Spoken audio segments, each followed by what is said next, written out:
Karnal parliament के चुनाव के बाद मैंने 2 पानीपत शहर की मशीनों के लिए और 2 करनाल की शहर की मशीनों के लिए चेकिंग एंड वेरिफिकेशन के लिए मैंने रिक्वेस्ट इलेक्शन कमीशन को करी थी।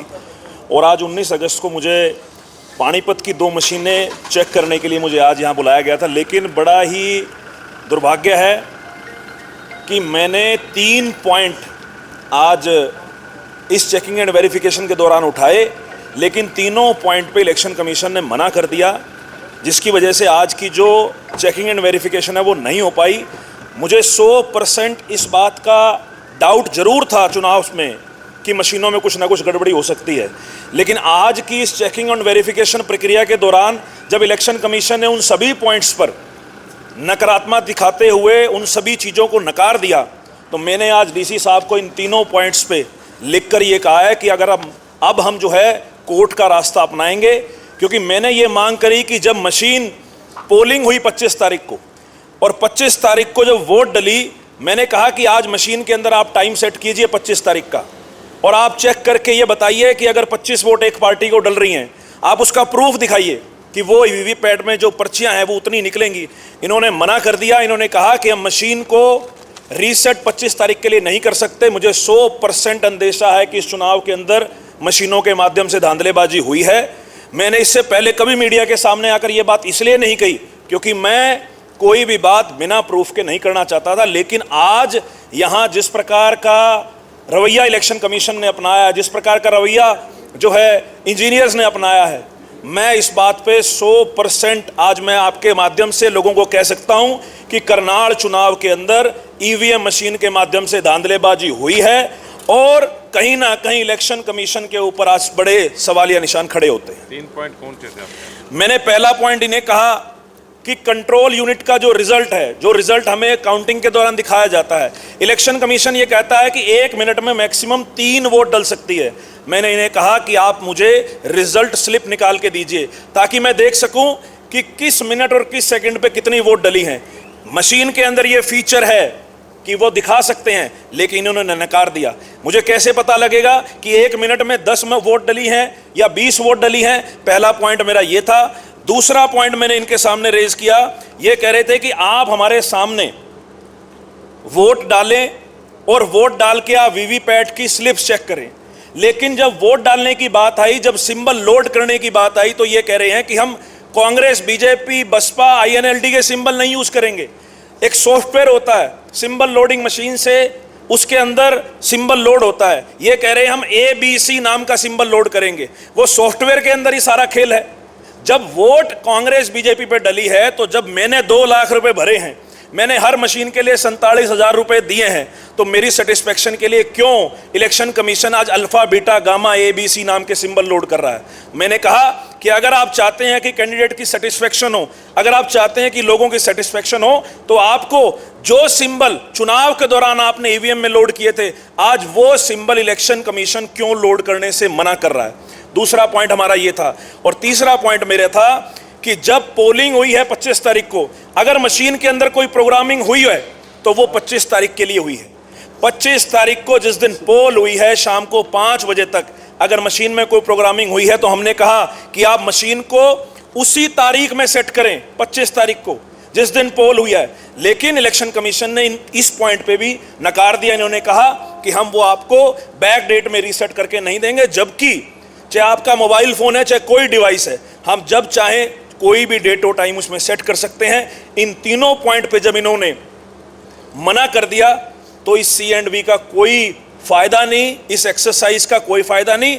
इसलिए हम यहां से इनको एक रिप्रेजेंटेशन देके और ये कह के कि अगर आप हमें जस्टिस नहीं देंगे तो हम अपना न्याय लेने के लिए हम न्यायालय पहुंचेंगे। और इस लेटर के माध्यम से डिस्ट्रिक्ट इलेक्शन ऑफिसर को मैंने ये लेटर लिखा इन तीनों पॉइंट्स पे जो इन्होंने नकारात्मक दिखाई है। उसके बाद हम ये फैसला लिया है कि अब हम जो है कोर्ट का रास्ता अपनाएंगे। कहीं ना कहीं दबाव में लग रहा है, बता रहे हैं 100% आज इस बात पे मोहर लग गई। क्यों इलेक्शन कमीशन भाग रहा है? आप मुझे एक बात बताइए, अगर कोई आदमी, किसी आदमी के अंदर खोट नहीं है, तो वो क्यों डरेगा? क्यों इलेक्शन कमीशन ये कह रहा है कि हम डेट को रीसेट नहीं करेंगे? क्यों इलेक्शन कमीशन ये कह रहा है कि हम पुराने सिंबल लोड नहीं करेंगे? ऐसा क्या है? हिंदुस्तान में पहली बार इस चुनाव के अंदर सुप्रीम कोर्ट की गाइडलाइन के बाद ये चेकिंग हो रही है। आज से पहले किसी चुनाव में नहीं हुई।